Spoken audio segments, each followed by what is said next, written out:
Mariam, hapa chuoni kuna wasichana wanaishi maisha mazuri sana kwa sababu ya urembo wao. Usijilinganishe nao sana. Mariam,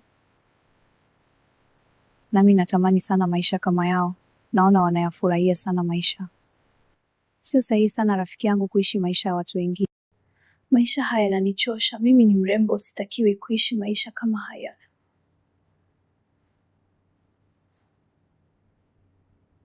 Mimi ni mrembo, kwa nini nisiishi maisha mazuri? Nahitaji nipate mwanaume wa kujua thamani ya urembo wangu kwa sasa. Habari Tracy. Niko poa. Naomba kukaa nawe hapa Tracy. Sorry, nahitaji kuwa mwenyewe hapa. Okay Tracy. Sorry, naomba unipatie mawasiliano yako tuzidi kuwasiliana zaidi. Hapana, wakati mwingine.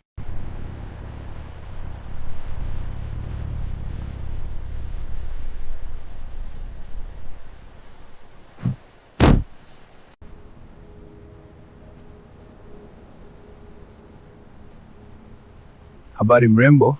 Samahani, naweza kupata maelekezo? Salama, ndio naweza kupata, niulize nitakuelekeza.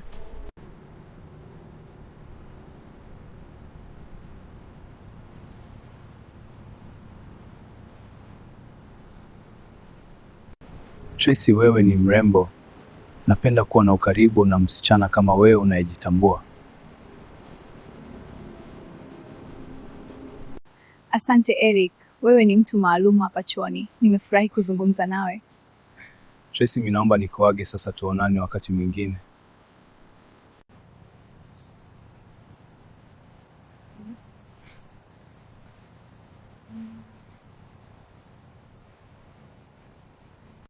Eriki naona ni mwanaume sahihi katika maisha yangu. Anaendana na maisha ninayohitaji mimi kuyaishi. Rafiki yangu Tracy, mimi sioni kama ni sahihi, maana hujui undani wa maisha yake. Eriki, mbona naona ameshaiteka akili yangu hivi? Tangu nimetoka chuoni siwazi chochote, na muwaza tu yeye. Eric anaishi maisha mazuri sana. Natamani niishi maisha kama hayo. Naamini nitafurahia maisha hayo mazuri nikiwa naye.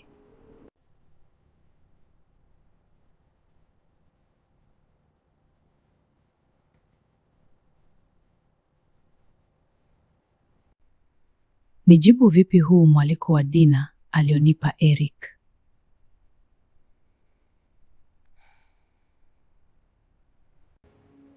Lazima nikubali mwaliko wa Eric. Naamini huo ni mwanzo mzuri wa ukaribu wetu. Je, nini kitaendelea baada ya Tracy kukubali mwaliko wa Dina kutoka kwa Eric? Usikose episodi inayofuata. Usisahau kutufollow, kushare na kulike. Nawapenda sana.